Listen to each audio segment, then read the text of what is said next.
হকের পাল্লা ভারী না বাতিলের পাল্লা ভারী? এই জামানায় যারা সংখ্যা দিয়ে হক মাপেন খুব ভালো করে মাথায় রাখেন, অনেকে বেদাতীদের পাল্লা মাঝে মাঝে ভারী দেখলে, ওদের দরবারে বহুত লোকের আনাগোনা দেখলে মাঝে মাঝে চিন্তায় পড়ে, এত মানুষ ভণ্ড হয় কিভাবে, এত মানুষ গোমরা হয় কিভাবে? আরে অধিকাংশ হলেই হক হবে, এটা তোমার শিখিয়েছে কে রে ভাই? না হলে হক নবী একজন, অথচ নবুয়তের ভণ্ড দাবিদার দুইজন। এই দুইজনের ব্যাপারে আমার নবী যে যা করেছেন, কিয়ামত পর্যন্ত নবুয়তের ভণ্ড দাবিদারদের ক্ষেত্রে উম্মতের করণীয় তাই হবে। আল্লাহ রাসূল কি করেছেন?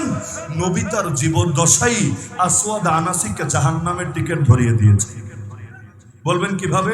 এক সাহাবী যার নাম ফাইরুজ রাদিয়াল্লাহু আনহু, বাংলায় লেখে ফিরুজ, মূল উচ্চারণ ফাইরুজ। নবীজি তাকে চিঠি পাঠালেন, দেখো তো তোমার এলাকায় এই আসওয়াদ নামক ভণ্ড নিজেকে নবী দাবি করছে। শুধু দাবি করেই শেষ না, অস্ত্রের জোরে বাহিনী তৈরি করে একের পর এক এলাকাও দখল করে নিচ্ছে। আর যেই এলাকা দখল করছে সেখানে নিজের মতো করে নিজের আদর্শ বাস্তবায়নের চেষ্টা চালাচ্ছে।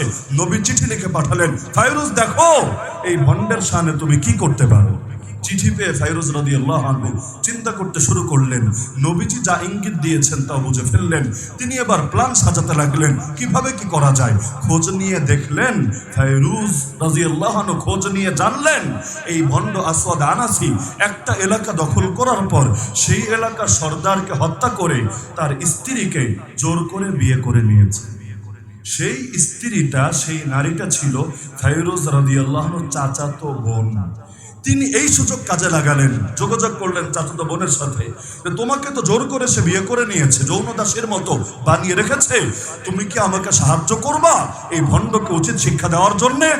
সেই নারী বলল, আরে আমি তো এটাই চাই, ও আমার স্বামীকে হত্যা করেছে, আমার দিলের বেদনার ক্ষত শুকানোর আগেই জোর করে আমাকে ভোগ করা শুরু করেছে, সুতরাং তুমি যদি অ্যাকশনে যেতে চাও আমি তোমাকে সর্বাত্মক সাহায্য করব। তিনি তার পক্ষ থেকে গ্রিন সিগন্যাল পেয়ে একটা প্ল্যান তৈরি করলেন। প্ল্যান অনুসারে নির্দিষ্ট এক রাতে আসওয়াদ আনাসি যখন সেই নারীর ঘরে গিয়েছে, সেই নারী তাকে ইচ্ছা মতো মদ পান করানো। এমন নবী যে আবার মদও খায়, মাশা যেটা বলার বলে নেন, ইচ্ছা মতো মদ খাওয়ালো। তবে প্রেমের ফাঁদে ফেলে মদের পরিমাণটা একটু বেশি দিয়ে দিল। স্বাভাবিক যে মাত্রায় খায় ওকে এর চাইতেও বেশি দিল। ফলাফল বেচারা পুরা মাতাল হয়ে অজ্ঞানের মতো, বেহুশের মতো বিছানায় পড়ে থাকলো। তিনি সিগন্যাল পাঠিয়ে দিলেন তার ভাই ফাইরুজ রাদিয়াল্লাহু আনহুকে। ফাইরুজ রাদিয়াল্লাহু আনহু দেয়াল টপকে চলে আসলেন ভিতরে। ভিতরে আসার পর আর দেরি না করে, খঞ্জর ছিল কোমরে, খঞ্জর মানে হলো ছুরির মতো, তবে দুই পাশেই ধার থাকে, খঞ্জরটা বের করে একদম তার গলাটাই দিলেন দেহ থেকে আলাদা করে। এখন গলা যদি কাটতে যায় ভেতর থেকে আওয়াজ বের হয় না? কোরবানির দিন গরু জবাই করার সময়ও দেখেন না, গলা কাটলে এক ধরনের গঙ্গানির আওয়াজ ভেতর থেকে বের হয় না? তো তিনি যখন গলা কাটছিলেন, আর ওই যুগে তো আর এত ইলেকট্রনিক আইটেম, ইলেকট্রিসিটি তো ছিল না, ইলেকট্রনিক আইটেম আসবে কোত্থেকে? তো যার কারণে রাত হলে নীরব হয়ে যেত, আওয়াজ অনেক দূর থেকে শোনা যেত। তো তিনি যখন গলা কাটছেন সেই গঙ্গানের আওয়াজও বাইরে পৌঁছে গেল। যারা দারওয়ান ছিল, সিকিউরিটি ফোর্স যারা ছিল, তারা টের পেল যে ভেতরে কোনো সমস্যা মনে হয় হচ্ছে। ওরা ছুটে আসলো, আরে কিছু হচ্ছে নাকি, কোনো সমস্যা দেখা দিয়েছে নাকি? এবার সেই নারী অর্থাৎ আসওয়াদ আনাসি, এই ভণ্ড যাকে জোরপূর্বক বিয়ে করেছিল, সেই নারী বাইরে আসলো।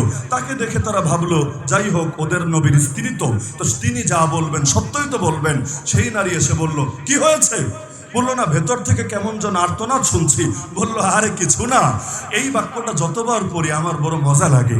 তিনি বললেন, আন-নাবিয়্যু ইউহা ইলাই, আন-নাবিয়্যু ইউহা ইলাই। আরে বোঝো না, নবীর কাছে ওহী আসছে, ওহী তো ভারী জিনিস, আসলে তো একটু আওয়াজ হতেই পারে, এত টেনশনের কি আছে? নবী ধ্যানে বসেছেন, এজন্য তার কাছে ওহী আসছে। এটা শুনে তারাও খুশি হলো, যাক নবীর কাছে কি কি যেন আসছে, সকালবেলা আরো বহুত মজা এবং তথ্য পাওয়া যাবে। তারা চলে গেল। আর ফাইরুজ রাদিয়াল্লাহু আনহু সেই কল্লা নিয়ে নবীর কাছে হাজির হলেন। আল্লাহর রাসূল সাল্লাল্লাহু আলাইহি ওয়াসাল্লাম তাকে খুশি হয়ে জান্নাতের সুসংবাদ শোনায় দিলেন। এমনকি বর্ণনা পাওয়া যায় নবীজি সাল্লাল্লাহু আলাইহি ওয়াসাল্লাম তাকে স্পেশাল দোয়া দিলেন, এমনকি তাকে একটা লাঠি দিলেন, নিজের লাঠি, এটা তুমি রেখে দাও তোমার কাছে। পৃথিবী থেকে যাওয়ার সময় তিনি ওসিয়ত করেছিলেন, আমার লাশের সাথে এই নবীর স্মৃতি লাঠিটাও দিয়ে দিও কবরের ভেতরে। আল্লাহ যদি চান এমনও তো হতে পারে হাসরের ময়দানেও আল্লাহ আমারে মাফ করে দিবেন। তাহলে এই গেল এক জালেমের কথা। আরেক জালেম ছিল মুসাইলিমা কাযযাব। আল্লাহ রাসূল সাল্লাল্লাহু আলাইহি ওয়াসাল্লামের কাছে এই মুসাইলিমা চিঠি পাঠালো। আরে কি ব্যাপার, সব একা খেলে হবে? ভাগযোগ করেই তো খেতে হবে। আমি দেখতে পাচ্ছি সব তুমি আর তোমার বংশ কুরাইশে নিয়ে যাচ্ছে, তাহলে আমিও তো নবী, আমি এভাবে চুপচাপ বসে থাকবো তা তো হয় না। এক কাজ করো, পৃথিবীটা দুই ভাগ করো, যত এলাকা দখল করবা 50% আমার, 50% তোমার এবং তোমার বংশের। আর তুমি যখন মরবা তখন দায়িত্ব চলে আসবে আমার কাঁধে। একজন যাওয়ার পর আরেকজন দায়িত্ব পায় না। বাপ মরে গেছে মনে করেন 75 সালে, কন্যা আসবে এরপর দায়িত্বে। এটাই তো একটা পরিবারতন্ত্র বা পারিবারিক সিস্টেম। তো এখন সেই টাইপের একটা সিস্টেম প্রয়োগ করতে চাইলো। যতদিন তুমি আছো আমরা দুইজন শরীক, যখন তুমি চলে যাবা আমি হব তোমার পরের একমাত্র নবী, একমাত্র রাসূল। দুইজন লোককে দিয়ে চিঠি পাঠালো নবীর কাছে।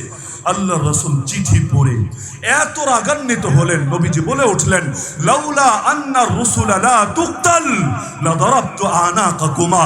আরে বার্তা নিয়ে যারা আসে, বার্তা বাহক যারা হয়, তাদেরকে যদি হত্যা করার বিধান না থাকতো, তাদেরকে হত্যা করা যায় না, ইসলামে নিষেধ। যারা বার্তা নিয়ে আসে, দূত হয়, তাদেরকে মারা যায় না। আল্লাহ রাসূল বলেছেন যদি এই বিধান না থাকতো যে বার্তাবাহককে হত্যা করা যায় না, আমি তোদের দুজনেই কল্লাই উড়ায় দিতাম, তোদেরকে আমি নিজ হাতে পৃথিবী থেকে বিদায় করতাম। আল্লাহ রাসূল বলে দিলেন। অবশেষে এক সাহাবী, খাতমে নবুয়তের প্রথম শহীদ, আল্লাহ আমাদেরকেও তাদের কাফেলায় মিলিত হওয়ার তৌফিক দান করুন।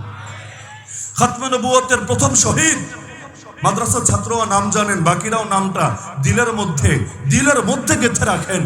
বিখ্যাত সাহাবী হাবিব আনসারী রাদিয়াল্লাহু আনহু। হাবিব আনসারী রাদিয়াল্লাহু আনহু নবী তাকে চিঠি দিয়ে পাঠালেন এই ভণ্ড মুসাইলিমা কাযযাবের কাছে। মুসাইলিমা কাযযাব চিঠি দেখে রাগে অগ্নিশর্মা হয়ে গেল। সে এবার হাবিব আনসারীকে বন্দী করলো। আল্লাহর রাসূল তার দূতের ব্যাপারে কি ভদ্রতা দেখালেন, আর এই জালেম কি পরিমাণ অভদ্রতা প্রদর্শন করলো। সে বন্দী করে ফেললো, বন্দী করে বলল, এই তুই এটা মানিস কিনা মুহাম্মদ আল্লাহর রাসূল? তিনি বললেন, অবশ্যই আমি মানি মুহাম্মদ সাল্লাল্লাহু আলাইহি ওয়াসাল্লাম আল্লাহর রাসূল। এবার বলল, আচ্ছা তুই এটাও মানিস কিনা আমিও আল্লাহর রাসূল? তিনি বললেন, নাউযুবিল্লাহ, প্রশ্নই আসে না। আমি মুহাম্মদ সাল্লাল্লাহু আলাইহি ওয়াসাল্লামকে আল্লাহর রাসূল মানার পর দ্বিতীয় আর কাউকে আল্লাহর রাসূল মানতে রাজি না। শুরু হলো নির্যাতন। এক পর্যায়ে জল্লাদকে বলল, একটা করে অঙ্গ কাটবা, আবার এই বাক্যটা জিজ্ঞেস করবা, এখন মানিস তো আমি আল্লাহর রাসূল? এখন ধরে তার হাত কাটা হলো। জিজ্ঞেস করা হলো, হাবিব এবার তো মানবি মুসাইলিমা আল্লাহর রাসূল? তিনি বললেন, প্রশ্নই আসে না, মুহাম্মদ সাল্লাল্লাহু আলাইহি ওয়াসাল্লামের পর আর কেউ আল্লাহর রাসূল হতে পারে না। আরেক হাত কাটা হলো, এক পা, আরেক পা, চোখ, নাক, এভাবে একটা একটা করে অঙ্গ কাটা হচ্ছিল। বারবার প্রশ্ন করা হচ্ছিল। আল্লাহর বান্দা প্রতিবার জবাব দিচ্ছিল, জান যেতে পারে, কিন্তু মুহাম্মদ সাল্লাল্লাহু আলাইহি ওয়াসাল্লামের পরে আর কাউকে আল্লাহর রাসূল মানতে আমি রাজি না। আমাদের মতো তো না যে দেশে মুসলমান থাকবে 90%, কিন্তু আল্লাহর রাসূলের পরে আর কেউ নিজেকে নবী দাবি করাবে, কিন্তু তাকে এখনো পর্যন্ত মুসলিম ঘোষণা দেওয়া হবে না। এইরকম হালত তার ওই জামানায় ছিল না। ঘটনার দিকে না যে হযরত যেহেতু চলে এসেছেন, আমি সির্ফ দুইটা বাক্য বলে আলোচনা ইতি টানছি। তাহলে সমাধান কি? আমার দৃষ্টিতে সমাধান সির্ফ দুইটা। আমার দৃষ্টিতে সমাধান সির্ফ দুইটা। এক নম্বর সমাধান হলো, যতই বলেন, যতই বোঝান, যতই মাসালা প্রচার করেন, যেহেতু জেনে বুঝেই ওরা দালালি বেছে নিয়েছে, ব্রিটিশদের জেনে বুঝে দালালি বেছে নিয়েছে পশ্চিমাদের, সুতরাং কাদিয়ানীদের বিরুদ্ধে ওরা অ্যাকশনে যাবে না। কারণ পশ্চিমারা নারাজ হোক, বাংলাদেশের কোনো সরকারই এটা চায় না। সুতরাং শুধু মুখে আন্দোলন করলে হবে না, সুতরাং শুধু ফতোয়া প্রচার করলে হবে না, বরং এমন দুর্বার আন্দোলন করে তুলতে হবে যে লাশের পর লাশ, লাশের পর লাশ, রক্তের দরিয়া বইতে থাকবে। তো যতদিন পর্যন্ত দাবি পূরণ না হবে, সরকারকে একটা বার্তা দেওয়া হবে, হয়তো খাতমে নবুয়ত হেফাজতের উদ্যোগ নিবা, না হলে গদি ছেড়ে তোমরাও পালাতে বাধ্য হবা। যদি এই পর্যায়ে যেতে না পারেন, শুধু মুখ দিয়ে বলে কাজ হবে না। আর দ্বিতীয় সূরত হলো যে যাদেরকে দিয়ে আমার নবীর খাতমে নবুয়তি হেফাজত হবে না, ওদেরকে আর আমরা আগামী দিনে মেনেই নিতে পারবো না। বরং আগামী যে নির্বাচন আসছে, এগুলো তো বার্তা থাকবে স্পষ্ট। প্রতিটা বড় দলকেও বলে দেওয়া হবে, তোমরা যে নির্বাচনী ইশতেহার দিবা, নির্বাচনী অঙ্গীকার দিবা, এর মধ্যে ক্লিয়ার এই বার্তা থাকতে হবে, ক্ষমতায় গেলে পার্লামেন্টে সংখ্যাগরিষ্ঠ প্রতিষ্ঠিতা পেলে অবশ্যই খাতমে নবুয়ত হেফাজতের উদ্যোগ নিবে, কাদিয়ানীদেরকে কাফের ঘোষণা করবে। যদি অঙ্গীকার দিতে পারো তাহলে আমরা তোমাদের বিরোধিতা করব না, আর যদি অঙ্গীকার দিতে না পারো তাহলে কাদিয়ানীদের ছুপা দালালকে আমরা ক্ষমতায় আসতে দেব না। ব্যাস ক্লিয়ার বার্তা। এরপর যদি একজন রাজি না হয় যে পশ্চিমারা নারাজ হবে, ওদের আব্বুরা মাইন্ড করবে, তো ঠিক যেতে পারে না। ওই রকম সরকার আমাদের লাগবে না। নবীর ওয়ারিসরাই আগামী দিনে সরকার গঠন করবে ইনশাআল্লাহ। ব্যাস অধিকার অধিকার চাইলে পাওয়া যায় এমন না, প্রয়োজনে ছিনিয়ে নিতে হয়। তো যদি তোমাদের দ্বারা আল্লাহর নবীর এই অধিকার রক্ষিত না হয়, লাগবে না তোমাদেরকে ইনশাআল্লাহ। আলেম ওলামারাই গিয়ে নিজেদের অধিকার আদায় করে নেবেন। অসম্ভব মনে হচ্ছে না? অসম্ভব মনে হচ্ছে? একা হলে হারি, এক হলে পারি। মাথায় রেখে, একা হলে হারি, এক হলে পারি। এই দেশে নবী প্রেমিক যেই পরিমাণ আছে, সবাই যদি এক হয়ে যেতে পারি ইনশাআল্লাহ আগামীর বাংলাদেশ খাতমে নবুয়ত হেফাজতের বাংলাদেশ হবে। আর নবীর কোন দুশমন পারবে না ক্ষমতার গদিতে গিয়ে কাদিয়ানীদের পক্ষে দাঁড়াতে করতে। ঐক্যবদ্ধ হতে পারবেন না ইনশাআল্লাহ। প্রয়োজনে হাবিব আনসারী রাদিয়াল্লাহু আনহুর মতো খাতমে নবুয়তের জন্য জান কোরবান করতে পারবেন না ইনশাআল্লাহ। বাবা মাকেও বুঝিয়ে রাখবেন। হাবিব আনসারী শহীদ হওয়ার খবর তার মা যখন জেনেছেন কি বলেছিলেন জানেন?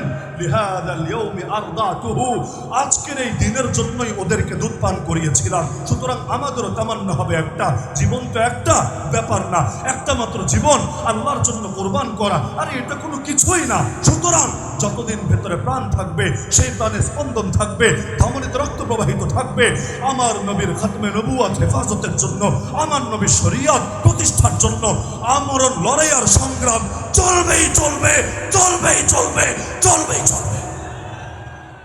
এর জন্য জান দেওয়া লাগলে জান দিব, এর জন্য আমার সন্তান এতিম হওয়া লাগলে হা এতিম হবে, আমার স্ত্রী বিধবা হওয়া লাগলে হা বিধবা হবে। জান যেতে পারে কিন্তু এই কল্লা নত হতে পারে না। বাকি মনে থাকবে তো ইনশাআল্লাহ। আল্লাহ সবাইকে তৌফিক দান করুন।